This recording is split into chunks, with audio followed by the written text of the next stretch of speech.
The topic of gun control has been an issue in many different countries. In Australia, however, it has become an issue with some of the people because they feel as if it is infringing upon their rights and restricting their freedoms. Throughout history, gun control has been debated and disputed, such that it is now one of the most controversial topics around the world. After a gun massacre in 1996, the Australians were brought into this historic issue. Rather than trust the Australian people with the responsibility to not kill each other, the government chose instead to restrict the rights of the people to own firearms. Gun control is important because it is historically a disputed topic, currently a hotly debated topic, and has to do with our safety. Starting in Japan in the shogunate era, many countries have attempted to restrict or ban guns with varying levels of success. Japan tried to destroy all their guns in 1607 with a fair amount of success.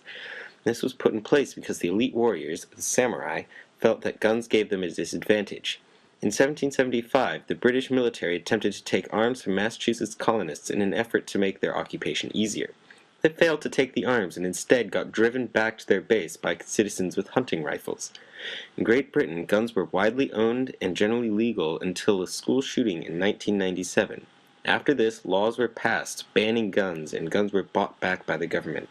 Currently, in the United States, the issue of gun rights is a hotly debated topic. The people for private gun ownership point to the way the country gained its independence from Great Britain, through the use of privately owned guns.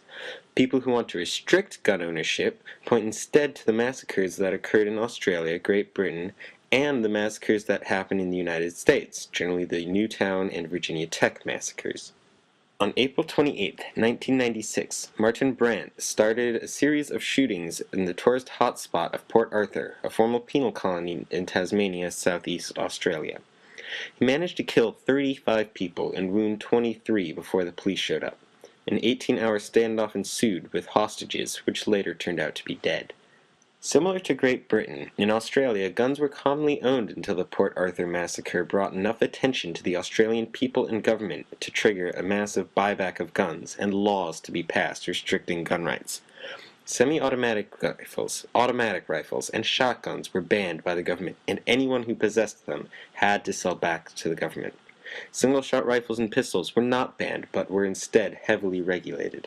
These laws were met with a lot of controversy. Many worried that these laws would be the portents to a police state. The country was politically divided on the issue. Rallies were held, ads were ran, large amounts of fundraising occurred, all with the goal of stopping these laws. Through all this, these laws were passed. Many politicians' careers ended because they supported these reforms, but when asked, they do not regret it. Instead, they are proud their political lives are dead so that people may actually still be alive. The amount of homicides in Australia has dropped 59%, and suicides have dropped by 65% since the laws were enacted. The percent rate of suicides and homicides involving guns were on a slow decline for a fair amount of time, but have dropped dramatically since 1996. They have had 0 mass shootings since 1996. That is 0 shootings harming more than 4 people. The decline in suicides is not merely a decline in suicidal people. We will never know that rate. What it is decline in suicidal people who could get easy access to an easy-to-use tool of death.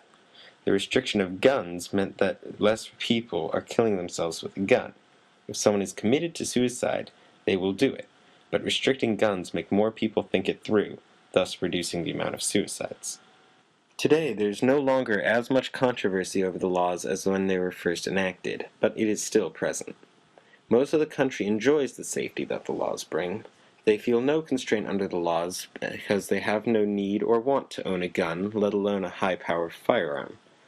Those who want to own guns, especially high-power firearms, for whatever reason, legitimate or not, feel that these laws greatly restrict their freedom and are therefore opposed to them. The people who support the gun laws point to the dropped rates of suicide and homicide to give reason to the laws. They argue that it is in the best interest of Australia to keep these laws because they prevent homicides and discourage suicides. They also point to the fact that they have been mass shooting free for 18 years to prove that these laws work and should remain in effect. Those opposed argue that the laws were made with too much emotion tied in and go over the limits of reason. They argue that the people can be trusted with more responsibility than the laws give room for and that they encroach too much upon their rights. They feel that it is beyond the reasonable interest of the government to restrict guns as much as they have, and therefore argue for the reduction of restrictions, occasionally arguing for the total repeal of laws enacted since the Port Arthur massacre.